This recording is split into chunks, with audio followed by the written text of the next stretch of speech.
presentations by having our very first speech.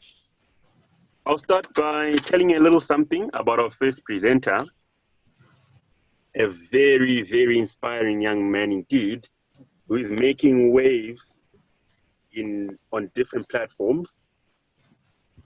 Ladies and gentlemen, our very first speaker for tonight, I can see that is now highlighted there, is a dynamic young man. He's what is called a DTM. How I wish it was dynamic Toastmaster, but in this case, it is distinguished Toastmaster. That is the highest accolade in Toastmasters International, an international organization that provides personal development in the form of effective communication and effective leader. He is the president of Entrepreneurs Toastmasters Club in South Africa, Pretoria. He is also the chairman of Toastmasters Leadership Institute for Southern Africa, TLI, with Toastmasters International. He is the director and founder of Entrepreneurs Hub, that is eHub. Where else could we be as the dynamic young people and more on? And he's also a corporate trainer at JHJ. One fascinating thing I know about him, I had a conversation with his brother sometime in South Africa, and he said to me, don't make the mistake of telling my brother your plans, because once you tell him what you plan to do or what needs to be done, consider it as done, come rain, come thunder. So he's really an action man. Ladies and gentlemen, help me welcome our first speaker for tonight's distinguished Toastmaster, an entrepreneur, a leader, Andrew Tsuro.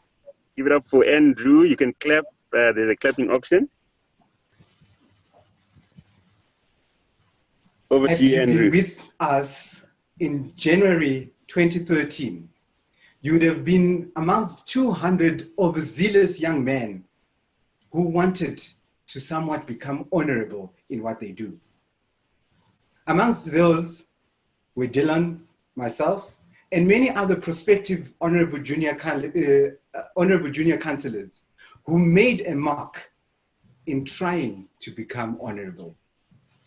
Now, I don't know about you, but in my circle, I know just quite a handful of honorable people.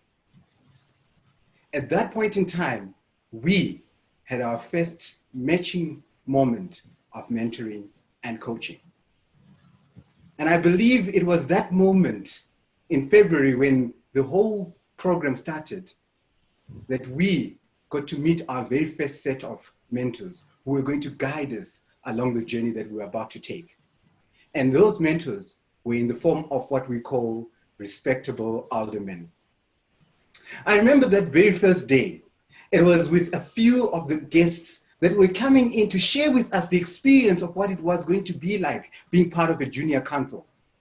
But one thing that was prominent about that, it was not about how much academic excellence you showed. No, whether you're coming from a wealthy family or wealthy school, it was about the service you were about to bring to the society. I, at that point in time, really wasn't so certain about where I was going to go to in terms of my direction in my career. But one thing for certain, my people helped me identify the path. I remember vividly one moment when Dylan would come and say to us, my name is Mubu Delorne Mubu. And it was amusing at that point in time. But today, we celebrate the inception of your book, People to People. And I know this is actually where this idea was conceived. If you had been part of the journey, you would have learned that it's not about your academic experience, neither is it about the wealth that you have in terms of monetary value, but more so about what it is that you could contribute to society, because that which you would contribute was what was necessary for us to develop further. Mentors are critically important in our society, in our environment. If you would remember, or if you would know a space called Cape Town, you would learn that Cape Town is a city surrounded by 2 oceans.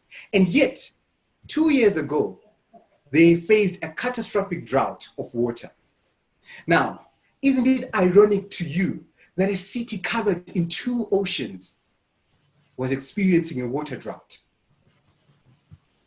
I put it to you that our continent itself is also experiencing a leadership drought. But just like Cape Town, the continent is experiencing a drought, not because, like Cape Town, they do not have the water, but the right quality of water the Cape Townians needed was limited or scarce. Similarly, I put it to you that the right quality of leaders this continent needs is limited or scarce. As such, we need leaders that are going to help us, advisors, to help us propel ourselves to better excellence. I don't know about you, but one thing that I know very well is today marks the milestone, a monumental one for that matter, to help us guide us into the journey that we as the young people are looking into. I've heard it. They've told us that the youth today are the leaders of tomorrow. But like my uncle would always say, if wishes were horses, beggars would ride. In this case, we need our young people to do something, to show up and face the battles that we need to be fighting on our daily basis. It could be battles dealing with gender-based violence, drugs, crime, or simply economic emancipation. Our continent needs leaders like Delorne, who then spread their wings and impact our society. Leadership is influence, nothing more, nothing less. And that is the very same concept that we gain from people to people when we talk about the network that we find ourselves with. In this book, in this experience, in this journey that you're about to embark on, how great is your bandwidth? Now, I don't talk about the bandwidth that serves as your data right now, but the bandwidth of the capacity, the fortitude of the people around you. Do you have people who you can rely on to mentor you to become better than who you were yesterday? Do you have coaches to help you, propel you to pursue the ultimate excellence? I'm tired of hearing that Africa is full of potential. I would love to hear that Africa is full of excellence, because this is exactly what it is. And for us to be able to move into that direction, we need to remember, just like Cape Town, which is experiencing a drought of water, our continent is experiencing a drought of leadership. And instead of raising your hand to criticize each and every leader who stands up, I want to challenge you this evening and every evening going forward to raise your hand to serve. It could be by writing your own book like Delorne has done with us today. It could be by sharing your own message like many of the other entrepreneurs or leaders that are doing. But do something, show up, man up, and go on to advise and influence someone. Because as you will realize, the network that you have is your bandwidth. It is your net worth. Make it count. Build the influence. And as we look into today, I look back 7 years ago when I first met you, Delorne. You were a prospective counselor then, but today you've certainly earned the title of becoming and being an honorable counselor. It is a privilege to have known you. It is a privilege to have served with you. But today, as they say, leaders are those that inspire the dreams and actions amongst our society. You are that leader that I look to and relate to and privileged to have known. Congratulations on this book launch, and I look forward to an enthusiastic, enjoyable launch further. Over to you, Mr. MC. Yes, yes. Thank you very much. Give it up for Mr. Tsuro there. Wow.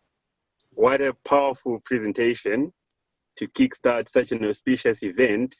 Already the tone has been set, the mood has been set, And it really spoke to me when you talked about the hunger for leaders, the hunger for leaders that the world has today, illustrating on the Cape Town issue, where they have so much water, but still they are left wanting for water. And also, it spoke to me how he spoke about influence, which is the essence of people to people. Leadership is influence, and you can only but influence people, and people influence you. That was really a powerful point that spoke to me. And also how leaders inspire dreams. I couldn't have delivered the first presentation better, and I couldn't have set the pace of the presentations for tonight better than that. Thank you very much, Andrew Tsuro, distinguished Toastmaster, CEO, and of course, a leader of note.